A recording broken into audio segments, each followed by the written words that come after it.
Catherine had just entered the State Banquet, wearing the Cambridge lover's knot tiara, the royal jewel forever associated with Princess Diana, and within moments, the image had become impossible to ignore. With Queen Camilla present in the same room, the tiara seemed to carry a meaning far beyond diamonds and tradition. For royal watchers, it immediately raised an uncomfortable question. Was Catherine simply wearing an iconic piece of royal history, or had something much deeper just been revealed? Before we go any further, make sure you're subscribed for more deeply researched royal documentaries. Because behind the photographs and polished appearances, there are often details that tell a very different story. But to understand why this particular tiara could create such a powerful reaction, we have to look beyond the banquet itself. Because for Camilla, this was never simply about who could wear a royal jewel. It was about the shadow of a woman whose memory still has the power to change the meaning of an entire room. The moment Catherine entered the State Banquet wearing the Cambridge lover's knot, attention shifted almost instantly. The gown mattered. The occasion mattered. The diplomatic significance of the evening mattered. But for royal watchers, none of it could compete with the tiara resting above Catherine's head. The reason was simple. This was not an unfamiliar royal jewel. It was the piece most closely associated with Princess Diana, a tiara that had appeared in some of the most recognizable photographs of her public life. And now, decades later, it was being worn by the woman standing beside Diana's eldest son. That distinction changed everything. Catherine did not need to mention Diana. She did not need to reference her late mother-in-law or deliberately recreate one of Diana's famous appearances. The tiara itself carried that history into the room. And with Queen Camilla also present, the image became even more complicated. For the public, these were not simply two senior royal women attending the same formal occasion. They represented two very different chapters of the same family story. Camilla stood beside Charles after years of controversy and a long process of rebuilding her public reputation. Catherine stood beside William, representing the generation expected to carry the monarchy into the future. Between those two stories stood Diana. She was not physically there, yet her presence seemed almost impossible to escape. That is what makes royal jewelry so unusual. A crown jewel can belong to the institution, remain in a royal collection, and be loaned according to established practice. Legally and ceremonially, that may settle the question. Emotionally, it does not. The Cambridge lover's knot became deeply connected with Diana because she wore it repeatedly during some of the most important years of her public life. Over time, photographs transformed an institutional object into something much more personal in the public imagination. People stopped seeing only diamonds. They saw Diana. So when Catherine appeared wearing the same tiara, viewers naturally began comparing the two women. Some saw a graceful continuation of Diana's legacy. Others saw another reminder that the past remains woven into the monarchy's present. And then there was Camilla. There is no need to assume what she was thinking or to treat every palace rumor as established fact. But her presence made the symbolism impossible to ignore.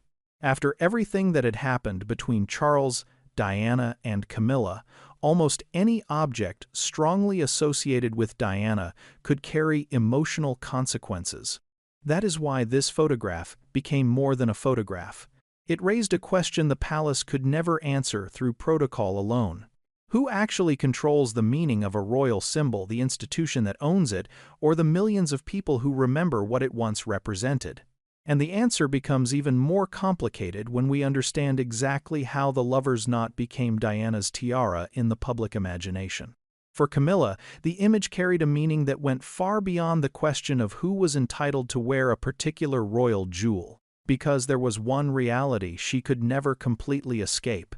Whenever Diana's name entered the conversation, her own story was pulled back into the past. Camilla had spent years rebuilding her place within the monarchy. What had once seemed almost impossible had gradually become normal. She carried out official engagements, supported charities, represented the crown, and eventually stood beside Charles as queen. Through consistency and years of public service, the hostility that once surrounded her became less intense. But acceptance is not the same thing as emotional attachment. That distinction matters. A person can become accepted by an institution while remaining permanently connected to a chapter of history that the public has not forgotten. For Camilla, Diana was not simply someone from Charles's past. She was a cultural memory that continued to shape how millions of people interpreted the present, and royal jewelry could bring that memory back instantly. A photograph of Camilla wearing an ordinary piece of jewelry might pass without much attention, but if the same photograph appeared to show her wearing something strongly associated with Diana, the reaction could be completely different. The reason was not necessarily hostility toward Camilla herself. It was memory. Diana had become more than a former Princess of Wales. After her death, her public image became almost permanently frozen in time. The photographs remained, the speeches remained, the famous dresses remained, and so did the jewelry. Every familiar piece could suddenly become a doorway back into that earlier world. For Catherine, the relationship was very different. She entered the royal family through William, Diana's eldest son. She was not part of the marriage that created the original controversy. She had no personal role in the events that transformed Charles and Diana's relationship, and because of that, when Catherine wore something connected to Diana, audiences often interpreted it as continuity rather than confrontation. That difference became especially powerful as Catherine's own public identity developed. She was never simply presented as another version of Diana. Her style was more restrained. Her public manner was quieter. She rarely appeared to deliberately recreate Diana's image, and perhaps that restraint was precisely why the comparisons felt so natural. Catherine could wear a piece associated with Diana without appearing to compete with her memory. Camilla faced a much more difficult emotional landscape. Even after years of public service, her position could still be judged through the history that came before her. The monarchy could give her a title, protocol could establish her place. Charles could stand beside her. But none of those things could erase the emotional associations attached to Diana. That is why the lover's knot became so sensitive. Its legal status was one thing. Its emotional status was something else entirely. The palace could say that the tiara belonged to the crown. That was straightforward. But the public had effectively given the tiara another kind of ownership, a symbolic ownership created through decades of photographs and memory. And that created an uncomfortable question for everyone involved. If Camilla could technically wear the tiara, should she? Or had Diana's connection to it become so powerful that using it differently could create consequences no official protocol could prevent? To understand why that question became so difficult, we have to go back to the beginning, not of Camilla's relationship with Charles, but of Diana's relationship with the tiara itself. The story of the Cambridge lover's knot did not begin with Diana. Long before the tiara became inseparable from her public image, it existed as part of a much older royal tradition. Its design drew upon earlier royal jewels, and its connection to the British monarchy existed independently of any one woman who happened to wear it. That distinction is important, because technically, the tiara was never simply Diana's. It belonged to the crown and could be used within the royal family according to established arrangements. Diana wore it as Princess of Wales, but wearing a royal jewel did not automatically transform it into personal property. On paper, the matter was straightforward. In photographs, however, something very different was happening. Diana wore the lover's knot repeatedly during some of the most visible years of her life. Formal occasions, state events, and international appearances gave the tiara something that ownership records could never provide: recognition. The more people saw Diana wearing it, the more strongly the two became connected in the public imagination. Eventually, the distinction between the woman and the object began to disappear. People did not necessarily look at the tiara and think about the crown collection. They thought about Diana. That transformation is one of the most fascinating aspects of royal symbolism. An object can remain institutionally owned while becoming emotionally attached to a person. The law may recognize one kind of ownership, while memory creates another. And Diana's extraordinary visibility accelerated that process. Her clothes became recognizable. Her hairstyles became recognizable. Her gestures became recognizable. Her jewelry became recognizable. The lover's knot was no longer simply something Diana wore. It became part of the visual language through which the world remembered her. Then Diana died. And something happened that could not have been planned by the palace. Her public image stopped evolving. There would be no later appearances to change the association. No new royal role. No new fashion choices. No opportunity for the public to gradually replace one memory with another. The photographs became permanent. Every image of Diana wearing the lover's knot became part of an archive that could be revisited indefinitely. That is why the passage of time did not necessarily weaken the connection. In some ways, it strengthened it. Each new generation could encounter the same photographs and immediately associate the tiara with the woman who wore it most memorably. This created a problem the monarchy could never completely solve through protocol. The institution could decide who was permitted to wear the jewel. It could not decide what the audience would feel when they saw it. And that distinction became especially important once Catherine entered the picture. Catherine was not simply another royal woman borrowing an old tiara. She occupied the same historic position Diana once held as Princess of Wales while being married to Diana's eldest son. Suddenly, the same object could connect 3 generations at once. Diana represented the past. Catherine represented the future. And the institution stood between them. That is why Catherine wearing the lover's knot could feel so natural to many royal watchers. It did not necessarily look like an attempt to replace Diana. Instead, it could be interpreted as a continuation of something Diana had left behind. But that interpretation created another question.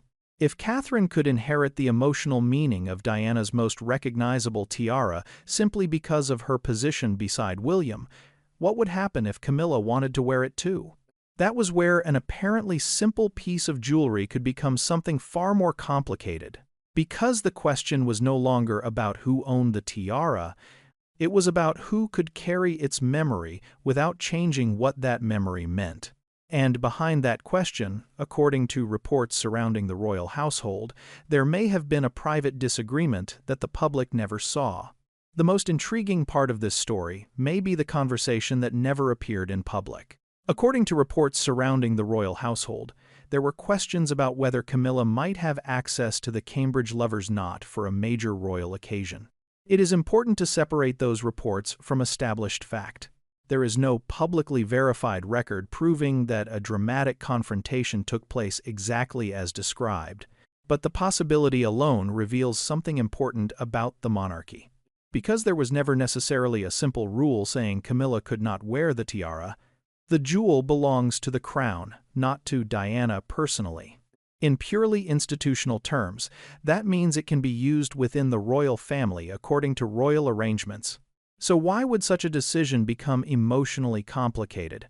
Because everyone involved would understand what the public sees when the tiara appears. Imagine the private discussion. No shouting. No dramatic ultimatum. Just a question that sounds almost administrative. Who should wear it?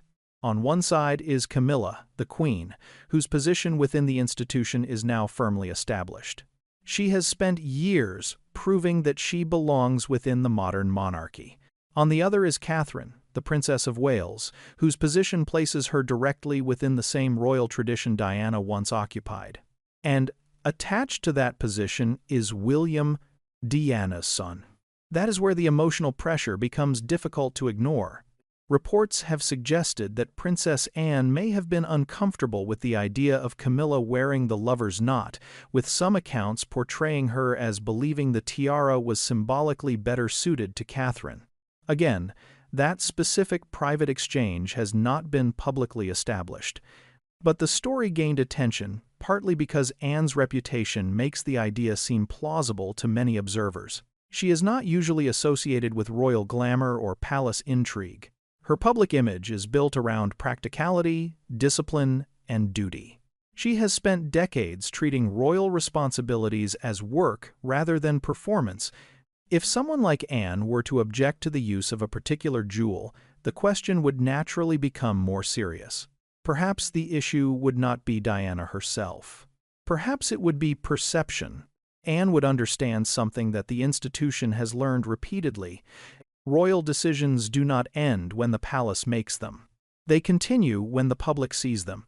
A technically legitimate decision can still create an emotional reaction that damages the very message it was intended to communicate. That is the hidden tension. Camilla could potentially wear the tiara without breaking a formal rule, but would the photograph be interpreted as an ordinary royal appearance? Probably not. The public would immediately remember Diana, and if Catherine wore the same tiara later, the comparison would become even stronger. Suddenly, a piece of jewelry could appear to tell a story about succession, memory, and belonging. This is where the reports surrounding Anne become significant, not because they prove a secret royal rebellion, but because they expose a deeper possibility. Perhaps the palace itself understands that some symbols have become too emotionally powerful to treat like ordinary possessions. If that is true, then the question was never simply whether Camilla was allowed to wear Diana's tiara. The real question was whether doing so would change what the tiara meant. And once that question reached the institutional level, the matter could no longer remain a private family preference. The machinery of the monarchy had already begun moving. Once a royal jewel becomes the subject of disagreement, it stops being merely a piece of jewelry. It becomes a question of protocol, presentation, and institutional judgment. Behind every major royal appearance is a network of people most viewers never see. Private secretaries, household staff, protocol advisors, event planners, and communications teams all contribute to the way a senior royal appears in public. They decide where people stand. They coordinate schedules. They prepare official appearances. They consider tradition, hierarchy, and the message an event is expected to communicate. And sometimes, the smallest decision can carry the greatest symbolic weight. That is where the lover's knot becomes particularly interesting. The palace does not need to issue a dramatic statement every time a royal jewel is worn. In fact, the monarchy often communicates most effectively without saying anything at all. A particular necklace can suggest continuity. A brooch can acknowledge a family connection. A tiara can reinforce a person's position within the institution. The meaning is rarely written down. It is understood. That creates an unusual problem with the lover's knot. From an institutional perspective, it is part of the royal collection. From a historical perspective, it is connected to generations of royal women. But from a public perspective, it became strongly associated with Diana. Those three realities can exist simultaneously. And that is precisely why the question of Camilla wearing it becomes more complicated than the question of whether she was technically permitted to do so. Camilla's position as queen gives her enormous institutional legitimacy. Catherine's position as Princess of Wales gives her another kind of symbolic significance. She stands beside William, the future king and Diana's eldest son. The palace, therefore, has to manage two different forms of royal symbolism at once. Camilla represents the monarchy as it exists now. Catherine represents the monarchy as it is expected to become. Diana represents a past that still influences how millions of people understand both. No official document can completely resolve that tension. Even if a decision is perfectly correct according to protocol, the photograph that follows can create an entirely different interpretation. This is one of the monarchy's greatest strengths and greatest vulnerabilities. Its power depends heavily on symbols. But symbols cannot always be controlled. The palace can determine who enters a room. It can determine which jewels are made available. It can coordinate the order of an official appearance. What it cannot fully determine is what the public sees when those decisions are placed together in a single image. That is why Catherine's appearance in the lover's knot carried such weight. She was not simply wearing an old royal tiara. She was wearing an object that had become part of Diana's visual identity, while standing in the same institutional role Diana once occupied. And if the reports about concerns over Camilla's access were even partly accurate, then the palace may have recognized something deeply uncomfortable. Sometimes protecting the monarchy's image does not mean following the most obvious rule. It means understanding the emotional meaning attached to that rule. The institution could preserve the legal ownership of the tiara, but it could not preserve complete control over its symbolism. And once Catherine appeared wearing it, that symbolism became visible to the entire world. The private question had become a public image. The machinery had already begun moving.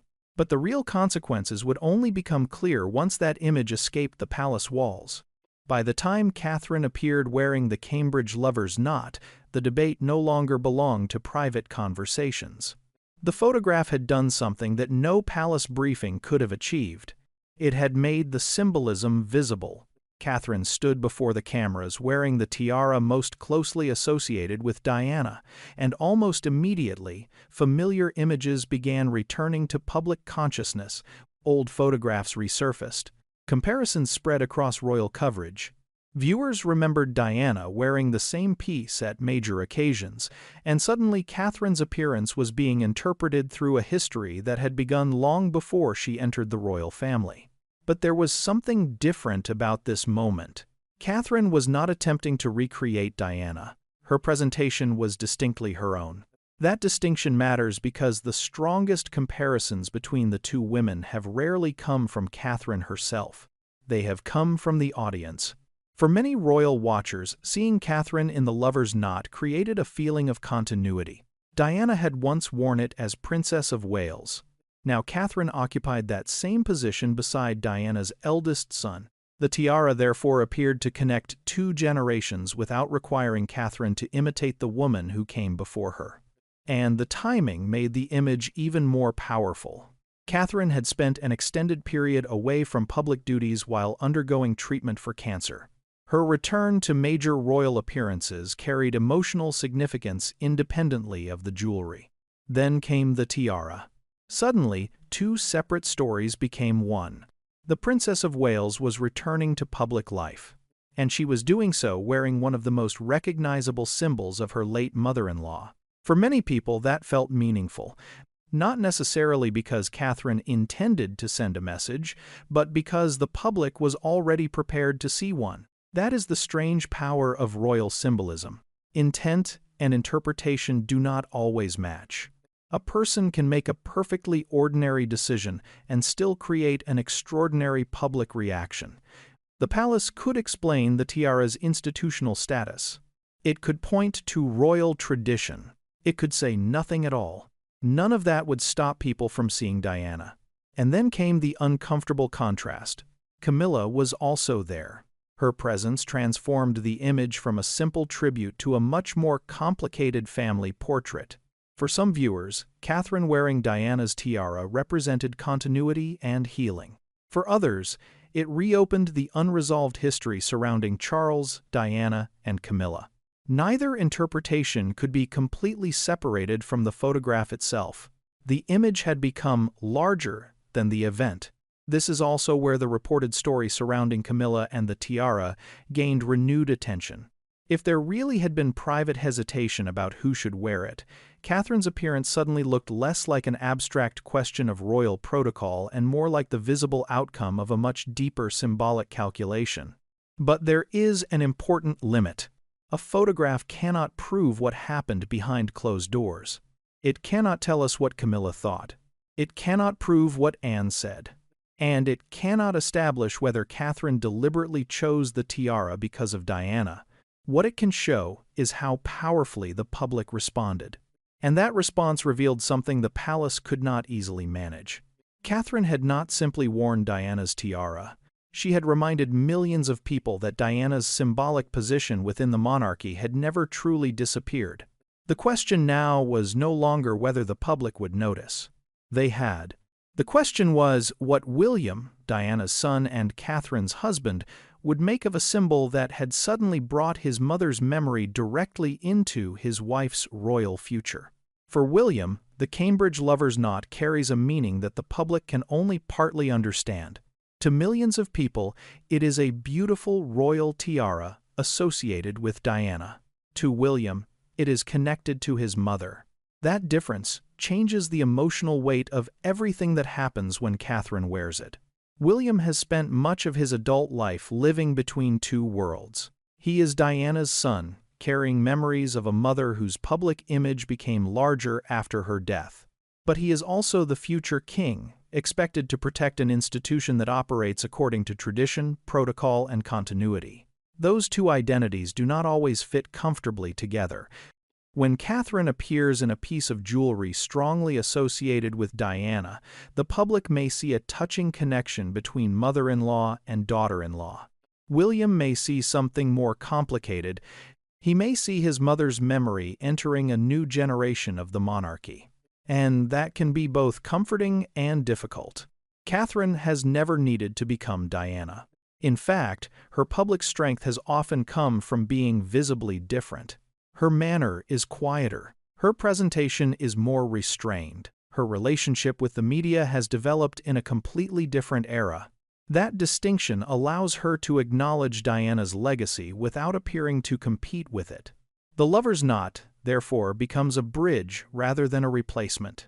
Diana wore it during a period when she was one of the most photographed women in the world. Catherine wears it as the wife of Diana's eldest son and as the woman expected to become queen alongside him. The same object carries two different identities. One belongs to memory, the other belongs to the future, and William stands directly between them. That is why the public reaction can feel so personal, even though nobody outside the family can know exactly what William thinks. There is no verified evidence that he objected to Camilla wearing the tiara, nor is there public proof that he personally influenced any decision surrounding it. But his position makes the symbolism impossible to ignore. William has spent years gradually defining his relationship with Camilla in public. The family has moved forward. The institution has moved forward. Yet Diana's memory has moved forward too. It has followed him into adulthood, into marriage, into fatherhood, and eventually toward the throne. Catherine's appearance makes that reality visible. She is not simply carrying a jewel. She is carrying a piece of a story that William has lived with his entire life. And there is another layer. Catherine herself has become part of the public's emotional relationship with Diana's legacy.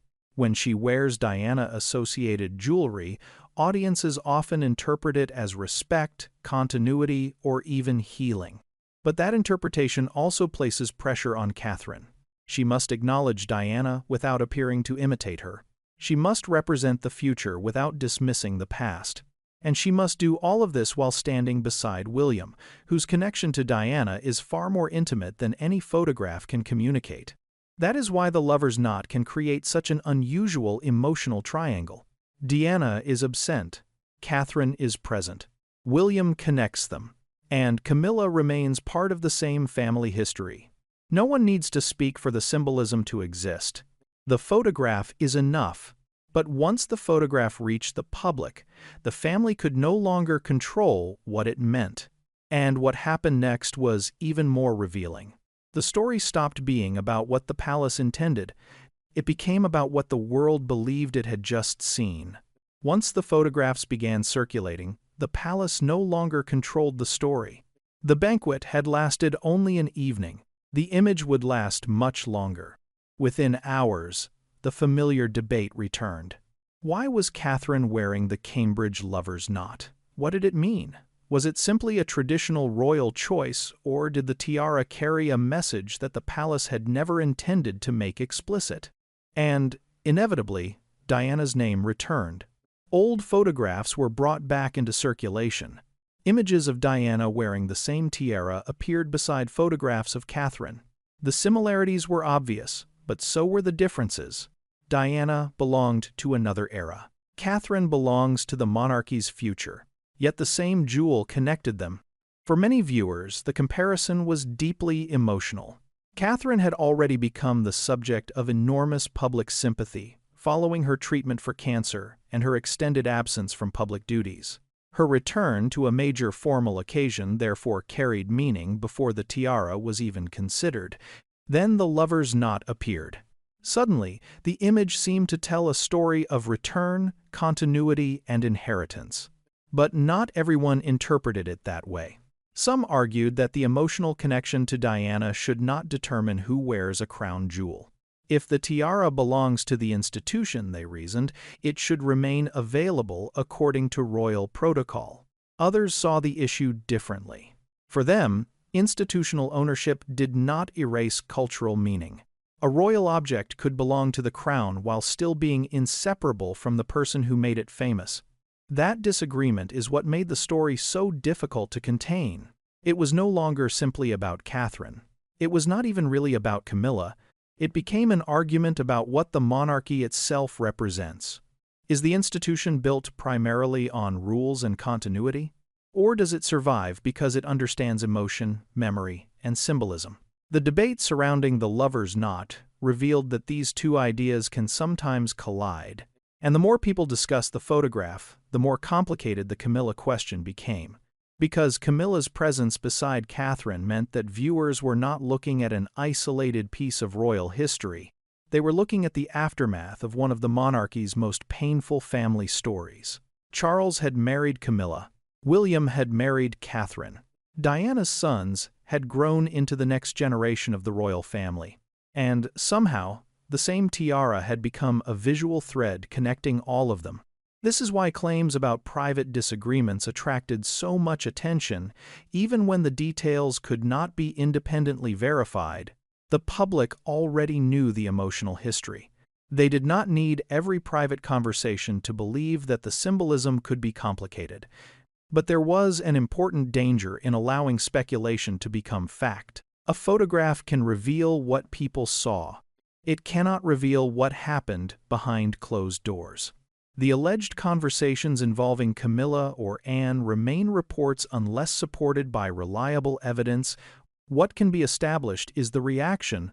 The public saw Catherine wearing a tiara associated with Diana, and many people immediately interpreted that image as a continuation of Diana's legacy. That interpretation was powerful precisely because nobody had to announce it. The jewelry did the work, and that may have been the most revealing part of all. The palace could control the event. It could control the protocol. It could control the jewel. But it could not control the meaning that millions of people placed upon a single photograph. And once that meaning had taken hold, there was only one place left to look. Not at the headlines, not at the rumors, but at the people inside the photograph and the silent language of their presence. There are moments in royal history when nobody needs to say a word. A glance can be enough. A position in a room can be enough. And sometimes, a piece of jewelry can communicate more than an official statement ever could. That is what made Catherine's appearance in the Cambridge Lover's Knot so powerful. The photograph offered no explanation. It did not tell the public why the tiara had been chosen. It did not reveal who approved it. It did not explain what Camilla thought when she saw Catherine wearing it. Yet viewers immediately began filling in those gaps themselves.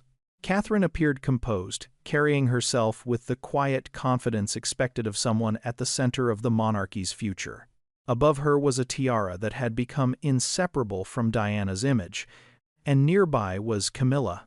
That simple visual arrangement carried decades of history without requiring a single sentence. The contrast was impossible to miss.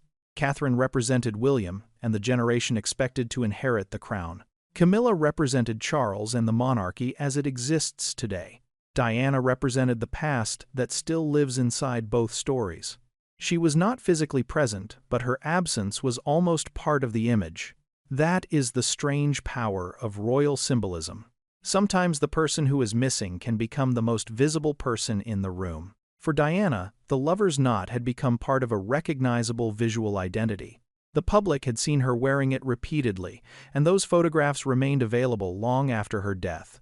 When Catherine wears it, the association returns automatically. But Catherine does something important by not trying to become Diana. Her style is her own. Her posture is her own. Her public identity is her own. That restraint allows the tiara to function as a connection rather than an imitation. And perhaps that is why the image feels so different from a deliberate recreation of Diana's past. Catherine is not standing in Diana's place. She is standing in the place Diana once occupied. There is a subtle but important difference. The first suggests replacement. The second suggests continuity. For the monarchy, continuity is everything. The institution survives by convincing each generation that what comes next remains connected to what came before. The lover's knot, therefore, performs that function almost perfectly. It carries history forward without requiring anyone to explain it. But the same symbolism creates an uncomfortable complication for Camilla. Whatever progress has been made in rehabilitating her public image, Diana's memory can still change the emotional meaning of a royal photograph. That does not prove hostility. It does not prove jealousy. It does not prove that Camilla objected to Catherine wearing the tiara. It simply demonstrates how powerful the association remains. And that distinction matters. The most compelling interpretation of this story does not require a secret feud. It requires only an understanding of how memory works. People remember Diana. They recognize the tiara. They see Catherine. They see Camilla. And their minds connect those images into a story almost instantly. That is why royal symbolism can be more powerful than spoken words. No announcement was necessary. No confrontation had to happen in front of the cameras. The photograph itself became the message. But there was something else hidden inside that image. The future of the monarchy was standing beside the unresolved memory of its past. And once that becomes visible, the question changes again. It is no longer about who wore the tiara that night. It is about who will carry its meaning when this generation of royals is eventually gone. In the end, the story was never really about a tiara. The Cambridge lover's knot simply revealed something the monarchy has spent decades learning how to manage. Symbols can survive long after the people who gave them meaning are gone. Catherine, wearing the tiara, did not erase Diana. It did not replace her. And it did not automatically transform Catherine into a second Princess of Wales. What it did was connect two generations of the same institution through a single object. Diana wore the lover's knot during the years when her public identity became inseparable from the monarchy. Catherine now wears it as the wife of Diana's eldest son and as one of the most important figures in the future of that same institution. The difference is subtle, but it matters. Catherine does not need to become Diana to carry part of her legacy forward. In fact, the more completely Catherine remains herself, the more powerful that continuity can become. That is why the tiara means something different today. For Diana, it became part of an extraordinary public identity. For Catherine, it represents inheritance, continuity, and a connection to the generation that came before her. For William, it inevitably carries something more personal. It belongs to the story of his mother, but it also belongs to the future he is expected to build. And then there is Camilla. Her story demonstrates the other side of royal symbolism. Camilla has achieved something that once seemed almost unimaginable. She became queen and established herself as an important part of the modern monarchy. But institutional legitimacy does not automatically erase emotional history. Diana's memory remains powerful. And whenever a familiar symbol appears, that memory can return without warning. That does not make Camilla a villain. It does not mean every reported disagreement is true. And it does not prove that anyone deliberately intended to create a confrontation. The deeper truth is more complicated. The palace can own the jewels. It can preserve them. It can decide when they are displayed and who may wear them. But it cannot completely control what those jewels mean to the public. That meaning belongs to memory, and memory does not follow protocol. Perhaps that is why the lover's knot remains so fascinating. It has passed through generations of royal history, but its most powerful association came from the woman who wore it most memorably. Now Catherine has added another chapter. Not by copying Diana, not by replacing her, but by allowing the same symbol to enter a new era, and perhaps, one day, another royal woman will wear it again. By then, the public may associate it with Catherine as strongly as it once associated it with Diana. That is how royal symbolism survives. The object remains the same. The person changes, The meaning evolves, but some memories refuse to disappear. And that leaves us with the question at the heart of the entire story. When a royal jewel belongs to the crown, but its emotional meaning belongs to millions of people, who truly has the right to decide what it represents? Perhaps the monarchy can control the vault. Perhaps it can control the protocol. But it can never completely control the memory. Because the most powerful royal symbols are not the ones protected by crowns, palaces, or tradition. They are the ones that still mean something when the person who gave them meaning is no longer in the room.